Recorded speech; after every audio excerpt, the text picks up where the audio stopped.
More cards spread out on the table. More stories weaving through the tapestry known as the Fable of the Fated Fates. Over the 5 months after they defeated Balthazar de Marda, the Fated Fates were tasked to clean up the undead leftovers from his Blood Wish plot.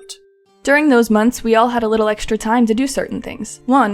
Connie rather, since she finally told us her real name, well, her and Darian basically broke up, thinking they'd be better off as friends. Issa grieved Guy again and told her parents about all the lies she had told. This really pissed off her mom Elena, but prompted her dad, Salvador, to tell her that he understood exactly why she lied, explaining that he didn't want her to have the same pressure of being a hero as he did, because apparently their bloodline usually becomes heroes or something like that. I don't know. Codex and Wash began dating, and the two went to see Codex's favorite skinball team, Maidenless Behavior, at the Sunset Arena. There was also a moment Codex thought maybe she should leave the Fated Fates because she lost to magic, but Wash convinced her to stay. Shay and Connie hashed out their grievances towards one another, which I didn't even realize they had, but I'm so glad they're getting to be friends now. And me? I don't know. I'm still just kinda dealing with the guilt of my serums being a catalyst for all this mess. Don't forget, we also finally got house staff. Oh yeah, right. But anyways, we eventually all got an invitation for our heroic cleanup, saying that we would be honored by the King of Zabraria. But before that happened, I came into the picture. Hi, for those who don't know me, I'm Finley Day Galilei. Right.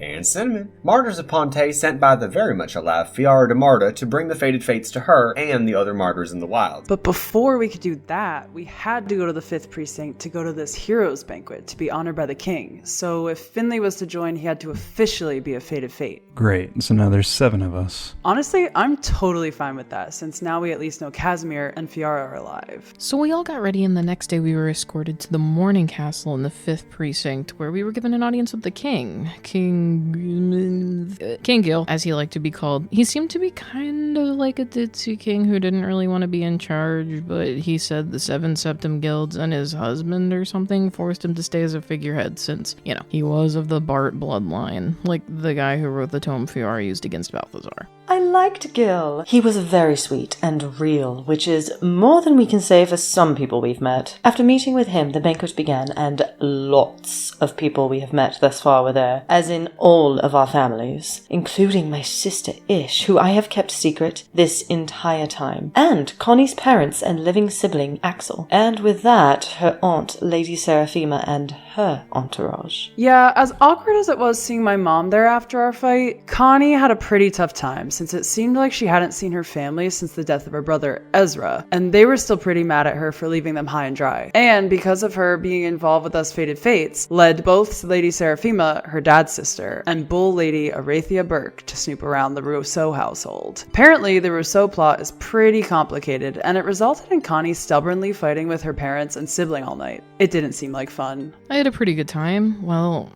kinda. I saw my dad's in Dogma, which was weird in this setting, but then I decided immediately to dance with Lord Kess, Arethia's side piece, and also, we know that he's secretly Kesek, the trespasser god of suffering, sorrow, and pain. Yeah, that guy, I danced with him. And, obviously, I found out through him that I don't have the powers of the Hex Sleep inside me as Balthazar thought, but I am a Hex Sleep, or half of one, split with Dogma. Yes, and I discovered through the pontiff of the Tide Thorns, Lady Amnestria, after being introduced by that Aster woman and the others of the Beautification Committee, that she and Salvador Ballador, Issa's dad, knew my deceased father Umel. Salvador explained the two were brothers-in-arms and even lovers in their youth during a war against an eldritch abomination years prior, and that Umel gave his life to save him. I told him that Umel had returned as a revenant, devoid of all memory, and eventually met my mother, before once again passing on. And I discovered that my old buddy Sham, a martyr himself, had a ponytail.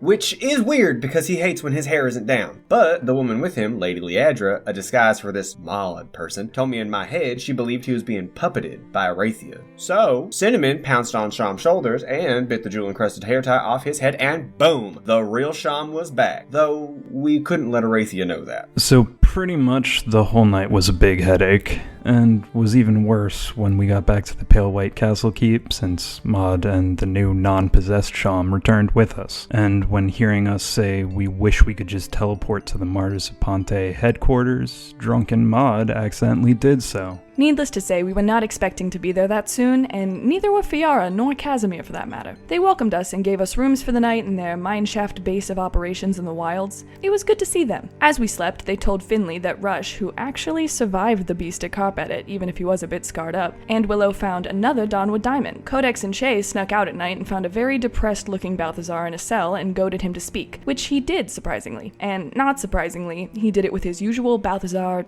charm. It did seem as though he was regretful of his choices, explaining that he really wished the Fated Fates either would have proven him wrong and shown hope for the Burg, or that they would have just killed him. But Codex told him that maybe now is the time to work with others and find a better solution to fixing Zabraria with his siblings and us. And, hopefully he does. The next morning, Fiara showed the diamonds to the rest of us. Well, not Connie. She got pretty drunk at the banquet and didn't show up for the meeting. But we eventually decided to use the diamond, which held the Bolt Master, god of weather and arcane, to wish that Cinnamon, Finley's wildfire spirit, would have a Dawnwood diamond tracking sense. TM.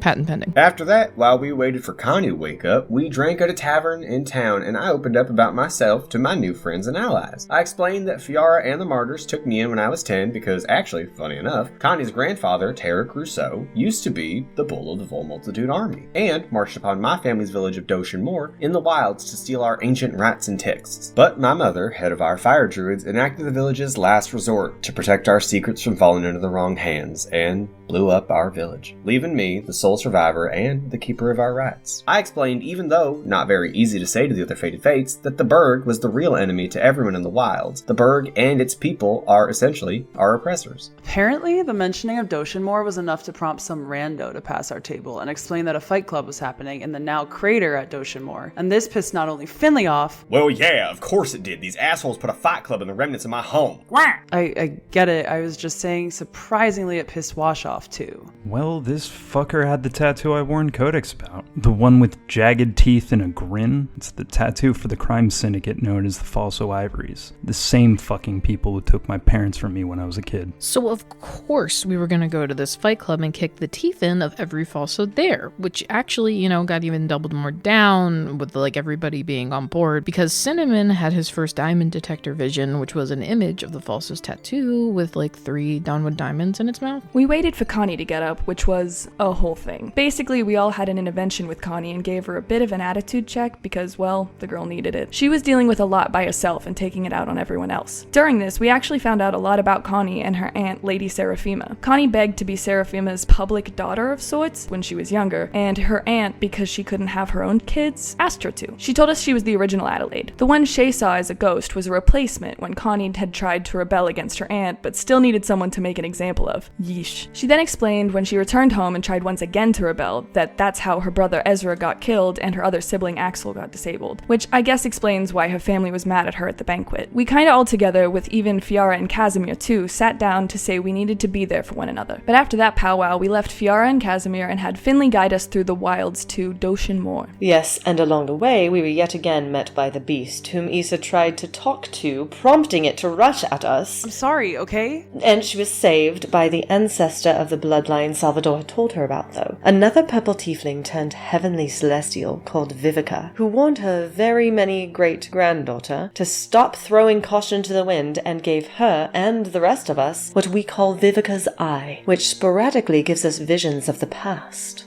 After that, we rushed to Doshan Moor, and it looked horrible. A Badlands shantytown setup that they disgustingly called Cow Crater. I was about ready to double down what my mama did to blow the entire stupid, large fucking... Take a breather, bud. But yeah, we got there and entered the fight club and found out the Falso Ivory setup was being funded by none other than 2 of Seraphima's entourage. So basically, by the bitch herself. And she donated a diamond as a prize. Which means she probably doesn't know the diamonds can grant unbalanced wishes. Well, yeah, we would hope that, Issa, but after all, we went through a round of fighting, of which only Finley and I won our respective rounds. I mean, technically, Terrence and I won, but he got nothing. It's a whole thing. Seraphima's other dog, Felrum Dark Fury, we'll just call him Dark Fury. Listen, these people have crazy names. Well, he showed up, and Issa may or may not have, mentioned that there were gods trapped inside the diamonds. I assumed he and Seraphima would have known. Well, they do now, so we definitely don't have the element of surprise with that. Well, maybe it's fine. Dark Fury did seem to know they granted wishes, and it seemed like the rest of her entourage and Seraphima herself did not know that, since Dark Fury told us she already donated the other 2 diamonds to a skin ball tournament that was happening soon.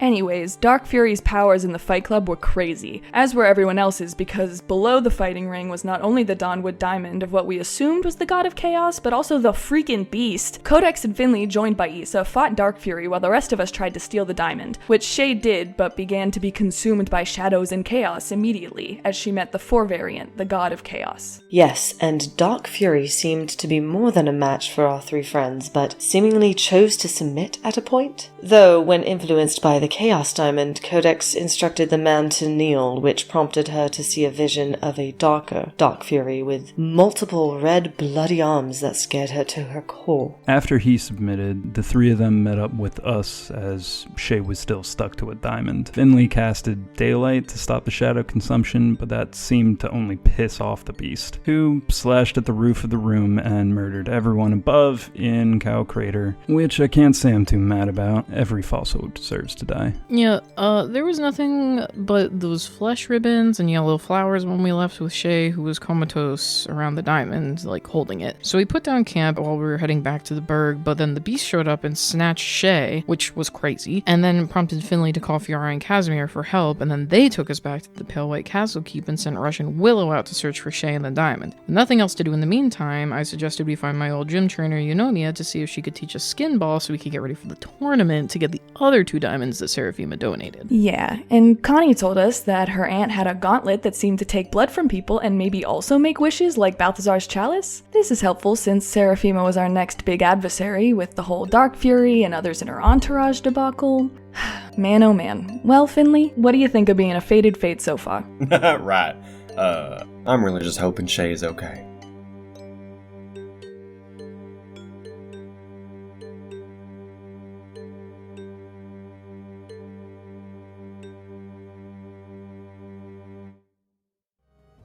If you want more specific details on this chapter, check out this playlist to get episode-by-episode recaps from every member of the Fated Fates.